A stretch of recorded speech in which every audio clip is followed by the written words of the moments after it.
Hello and welcome to E&B Paving. We are excited to have you join our award-winning team. E&B Paving was founded in Muncie, Indiana in 1967 with the goal of supplying outstanding paving services to customers throughout Northeast Indiana. Since then, we've expanded further across all of Indiana and into the Midwest with our asphalt paving, concrete paving, bridge, and dirt operations. Today, we are proud to build the infrastructure that drives America. We are glad you became a member of the team and hope you enjoyed today's training. Next, I'd like to introduce Mark Michael, Environmental Health and Safety Manager at E&B Paving. Thank you, Larry. I would like to echo his comments and welcome you to E&B Paving. This safety orientation is meant to provide an overview of E&B Paving safety policies. It is not intended to be a complete compilation of all rules and regulations. You are required to adhere to all federal, state, and local laws, rules, and regulations. But keep in mind, your E&B Paving team is here to assist you. Our commitment to safety starts with the highest levels of management and runs throughout the entire company. If you see something you believe is a hazard, say something to your supervisor. No matter what position you hold within the company, you have a right and a duty to stop work if you find it to be unsafe. All employees are expected to work incident and injury-free and to focus on managing safety at all times. To speak up when you see unsafe work or unsafe conditions. To actively listen when someone is talking to you about opportunities for improvement. To participate in all activities related to safety and health. All employees are also expected to perform work without injury or damage to yourself or other employees. When policies and procedures are not followed, your area management will exercise the disciplinary program. However, serious safety violations could lead to immediate termination.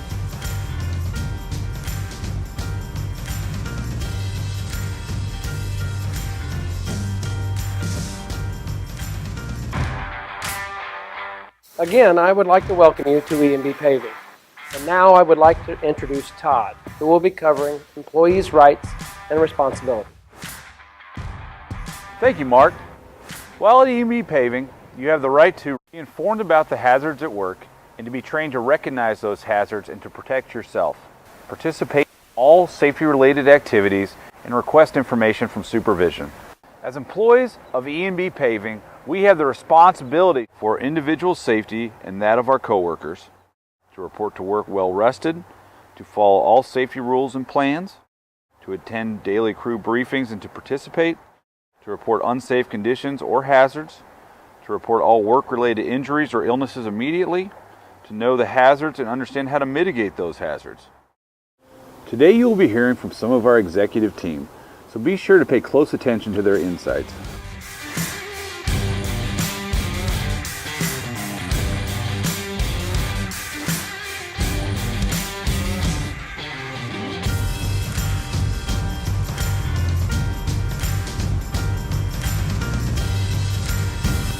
Next, we will share a policy on substance abuse. Let's get it started by turning it over to John Eller.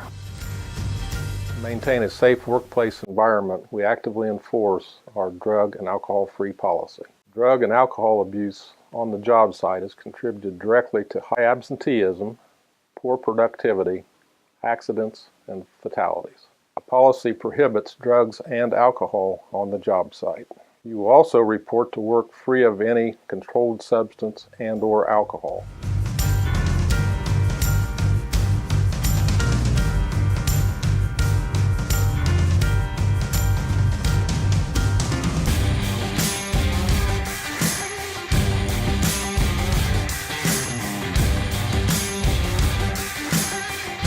You should be prepared to show individual employee certifications and training records before starting on the project.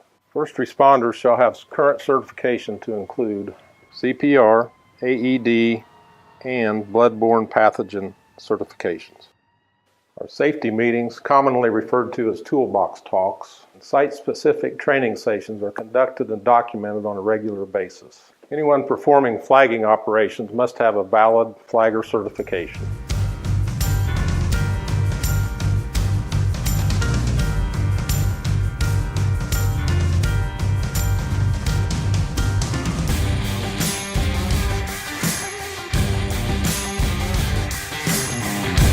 Next, let's go back to Todd, who will discuss personal protective equipment with you. Thanks, John. What you know and what you wear will both protect you. We expect our employees to report to work dressed in a professional manner. This includes full-length pants, leather work boots, and shirts or jackets with no offensive materials. ANSI-approved hard hats are required at all times. In addition, reflective tape must be worn on all hard hats. Z87 safety glasses are required at all times. Clear safety glasses shall be worn under welding hoods. Proper gloves should be worn to protect your hands from hazards associated with the task being performed. Work boots with a minimum 5-inch upper are required at all times. ANSI Class 3 safety vests shall be worn at all times. For all night work, ANSI Type 3 gaiters or leggings must be worn by all employees. Hearing protection is required when the decibel level is between 80 and 85 decibels, and double hearing protection is required above 100 decibels. Only employees that have been cleared by a licensed healthcare professional and that have been fit tested will be issued a respirator for work activities where air quality cannot be improved by other means.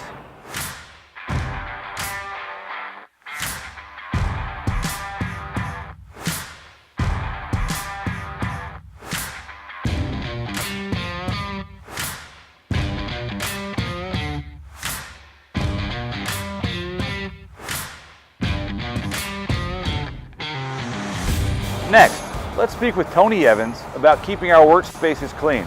Tony? Thanks, Todd. Poor housekeeping not only reflects on the professionalism of our company and your crew, but poses a safety hazard to everyone on the project. All employees should be aware of the slip, trip, and fall hazards around them. Do not carry loads that you can't see over.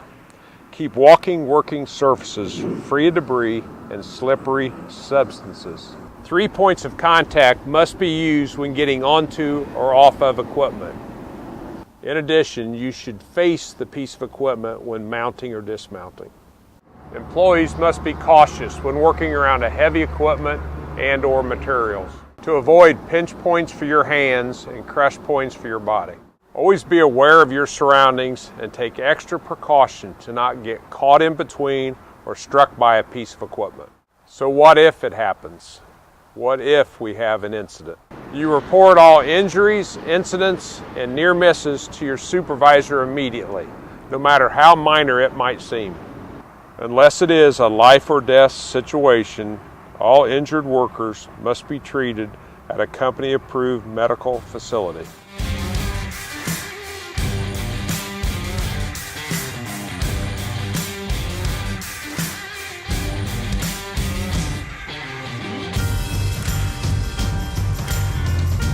Now we go back to Todd to tell you what you need to do before you start your workday. Thanks, Tony. Your supervisor or foreman will use daily safety huddles to discuss the scope of work for the day. They will identify the known hazards and what tools or actions will be used to mitigate those hazards. Before any employee is allowed to drive a company vehicle, he or she must be cleared by the Human Resources Department. Personal cell phone use while working is prohibited. Hands-free cell phone use while driving is allowed. Employees are not allowed to sit or rest on top of or lean against barrier wall while next to live traffic.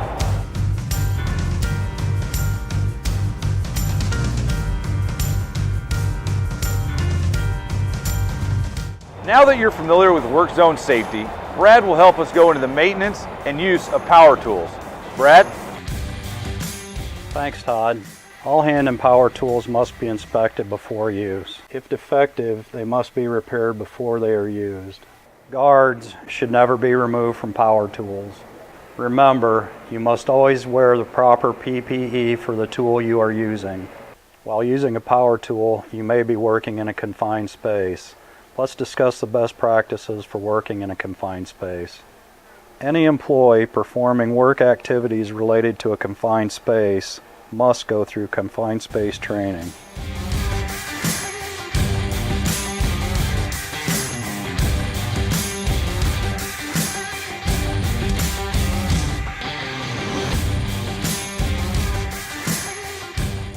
For all excavations of 5 foot or more, a competent person must be on site.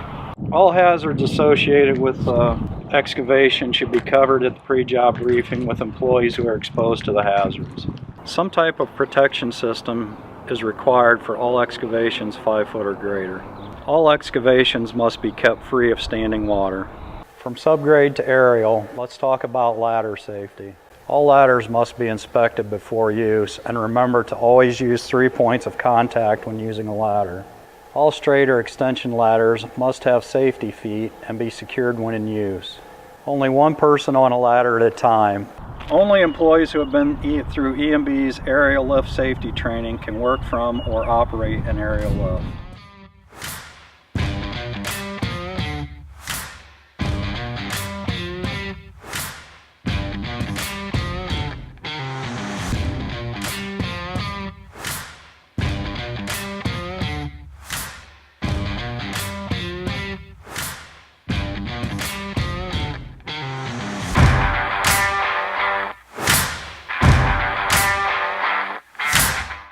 Let's go back to Todd, who will discuss best practices in electrical safety.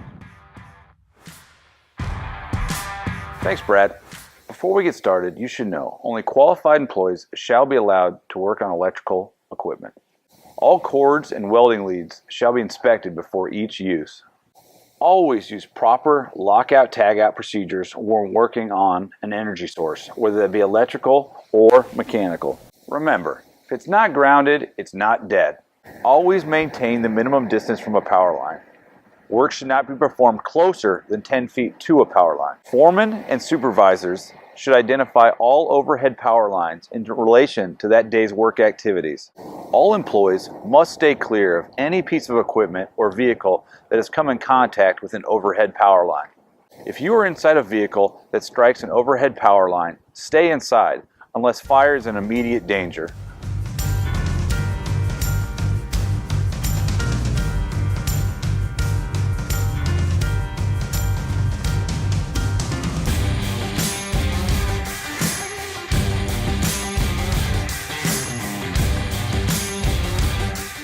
As mentioned before, all appropriate PPE must be worn when welding or cutting.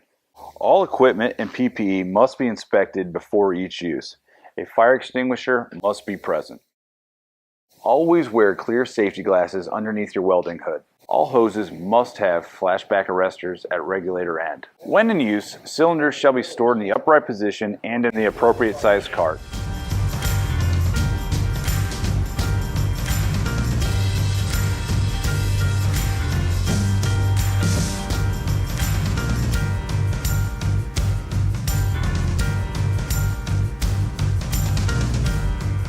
If a fire extinguisher is used, it must be immediately replaced, and supervision must be notified that it was used. I want to properly show you how to use a fire extinguisher. First, we must pull the pin out. Then you want to aim the nozzle and squeeze the handle and sweep back and forth and front to back of the fire while putting it out. Once fire extinguisher will not put out the fire, get out and call the fire department.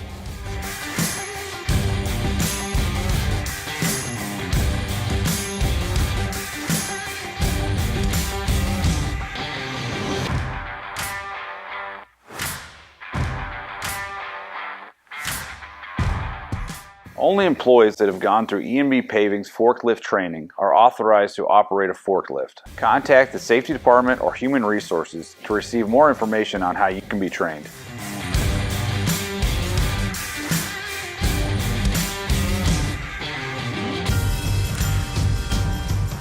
Now let's pass it over to Mike and get some helpful tips on material handling. Mike?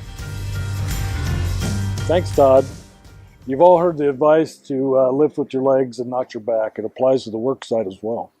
Also remember to keep your hands and feet away from pinch points when handling materials. Always determine the weight of the load and use the proper device and/or equipment for the size.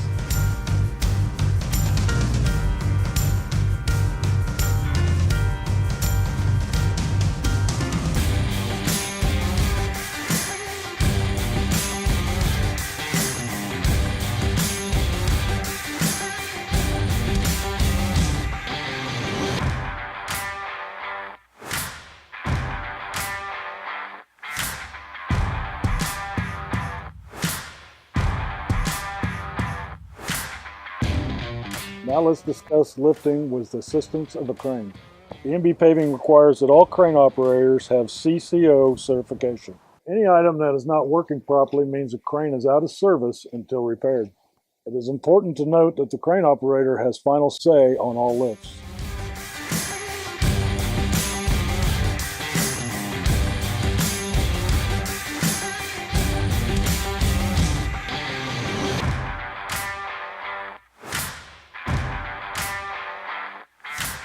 All operators must be qualified to run a piece of equipment and must inspect the equipment before each use. Seatbelts are required on equipment with a cab or rollover protection. Always face the machine and use 3 points of contact climbing onto or out of the machine.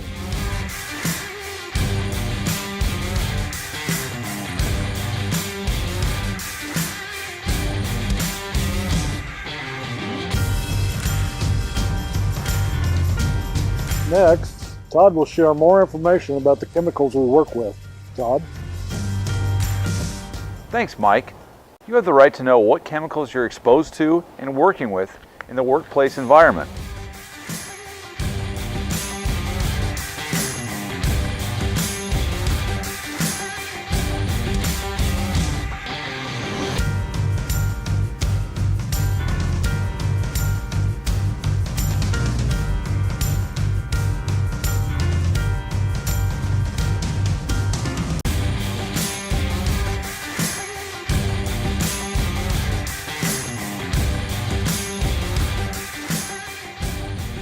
No guns or weapons are allowed on the work site. Use the buddy system. Always allow someone to know where you are. Secure all equipment and materials each day.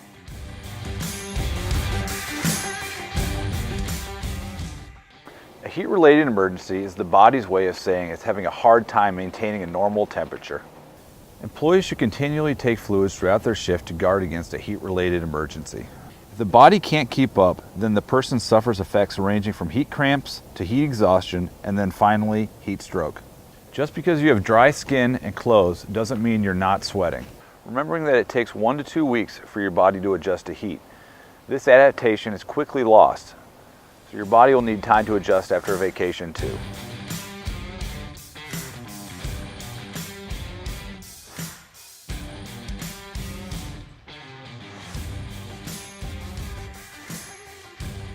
Hypothermia occurs from prolonged exposure to cold or water.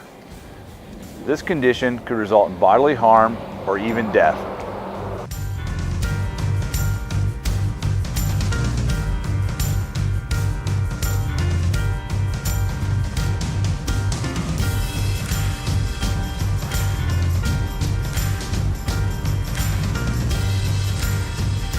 Thank you for your time today. I'd like to remind you to stay incident and injury-free every hour of every day. At E&B Paving, we place a high value on the safety and well-being of our workforce. Our goal is 0 injuries every hour of every day. Welcome to E&B Paving.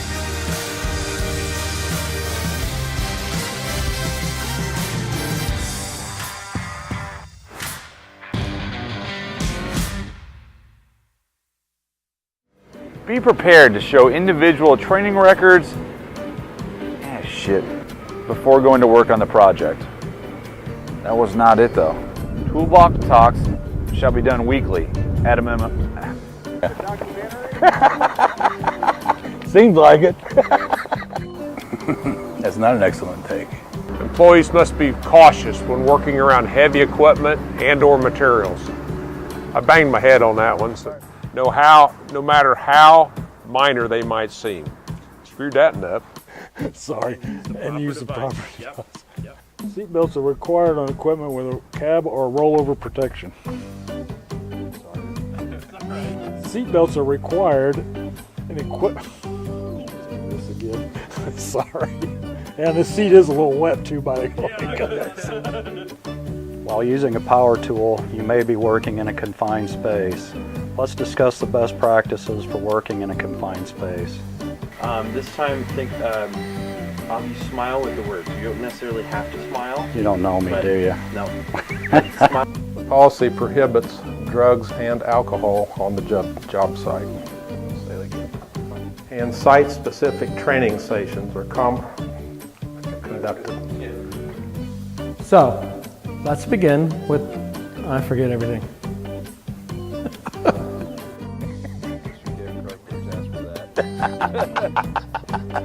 You can tell Kevin Kruckberg kissed my ass.